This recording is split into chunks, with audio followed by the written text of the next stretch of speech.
Welcome back to the Padilla family homestead. We are back in the garden today for a semi-short garden tour.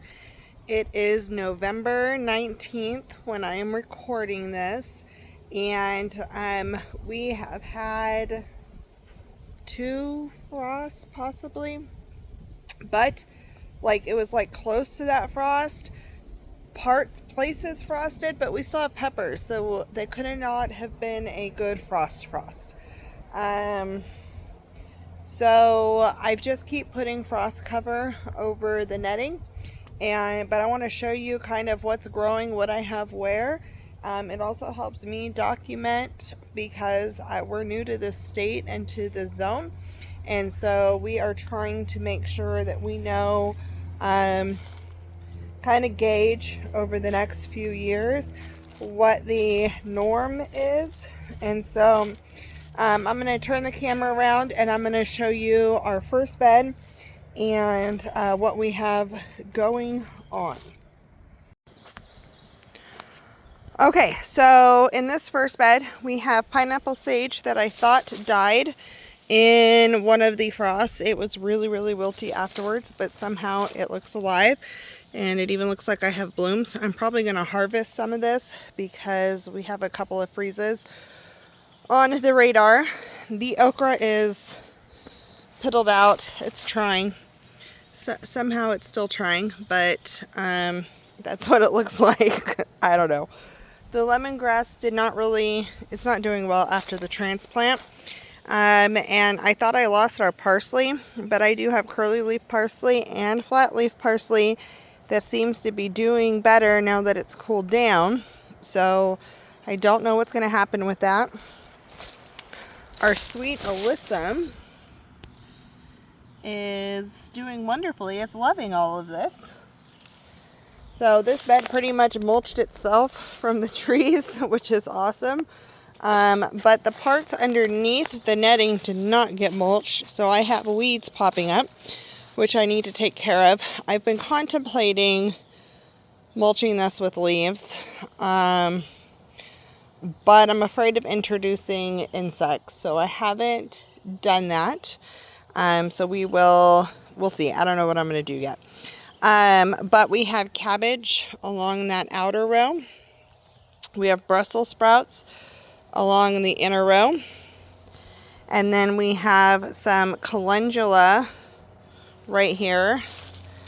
And I already see a flower forming. I don't know if you can see that. There you go. A flower forming on that one.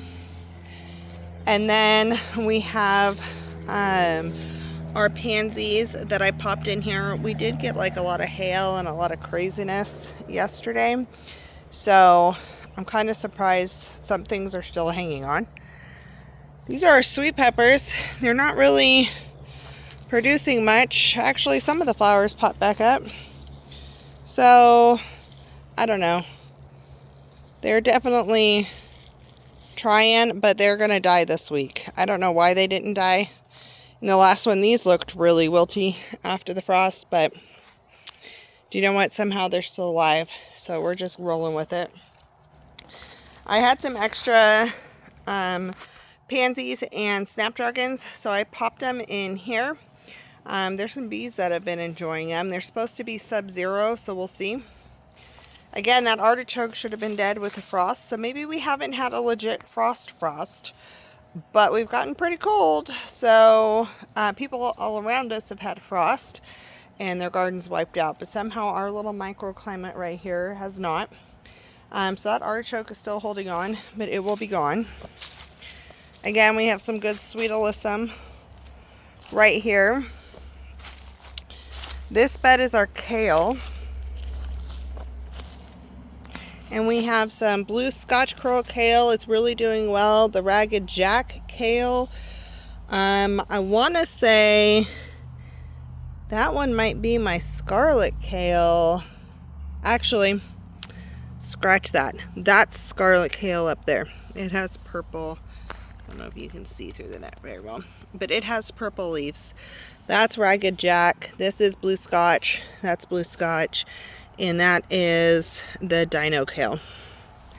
So these are growing well. I'm actually to the point where I'm going to start harvesting some of the outer leaves pretty soon for soup. This is our hot peppers. And I harvested all of these before the last frost because I thought it was going down.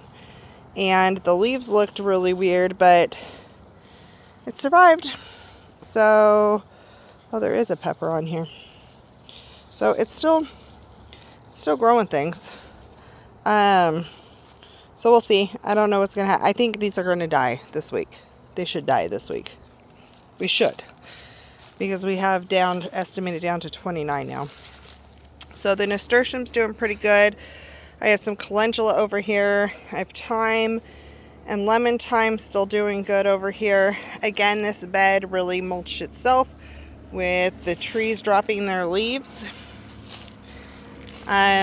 We have pansies and snapdragons all down here. I had bought this giant red leaf mustard from the plant store, and my goal was to put it underneath the netting, but it had caterpillars on it. So I was not going to risk taking off one of the caterpillars.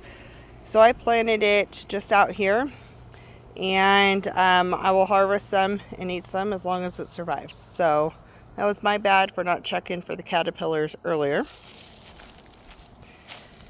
This bed has broccoli, and so broccoli and cauliflower, Swiss chard, perpetual spinach, which is a Swiss chard.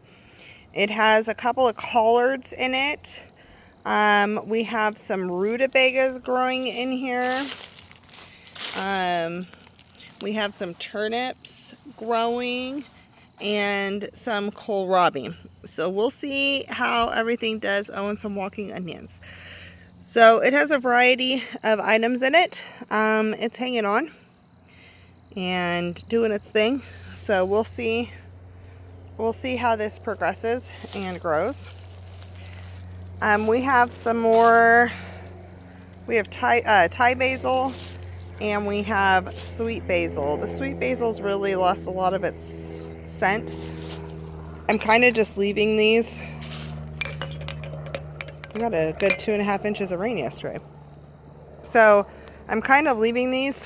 I want seeds to fall, but I also want the bees to have something. In this one we have some beets, a lot of weeds, but we have some beets, and we have carrots. So that's pretty much what's growing in here is weeds, carrots, and beets, and some pansies that I popped in. So that's what we have over here. And then this is our bed that was put to bed. This is going to be for onions in the spring. It's empty right now. That one is all of our garlic. And this is our asparagus that I chopped down and mulched. And look at that. We've got asparagus. It says I'm not ready to go to sleep. So I'm probably going to chop again here or after the frost chop, but it's doing well. So things are popping up through the leaves, which is kind of funny. But yeah, this is the asparagus bed. The corn is just composting in place. And we have a couple of artichokes, and we have one bin of flowers over there. And that's the garden right now. We do have the green stalks with the strawberries in them, and the beans and sunflowers. Not sunflowers, some flowers, some of the pansies. They're pretty much just getting watered by the rain right now, and they're just doing their thing. I think the strawberries are going to die with the frost here coming up. So will the beans. So the strawberries should come back, but the beans will not. So I am going to probably plant the rest of my snapdragons in that bean tower over the winter, because I don't have frost cover for those, and I'm not worrying about it right now. I've got too much going on, so I'm not even going to I'm not even going to attempt that right now. But for now, I am going to go put the covers on these because I closed tonight, so I need to put it on in the middle of the day. Hopefully it doesn't get too hot underneath them. And let these be protected overnight. I'm going to leave them on all day tomorrow, and the next day I'm probably take these off Friday when I get home from work. That way they're protected from the frost, and then we have a little bit of a warm up, and then I probably will have to protect them again pretty soon. Soon these covers will be able to just stay on. So I will show you when they're all covered and then sign off. And we are all covered up. And that's all the time I have for today. I gotta go get dressed for work. So I will see you back here for the next video, and thank you for watching.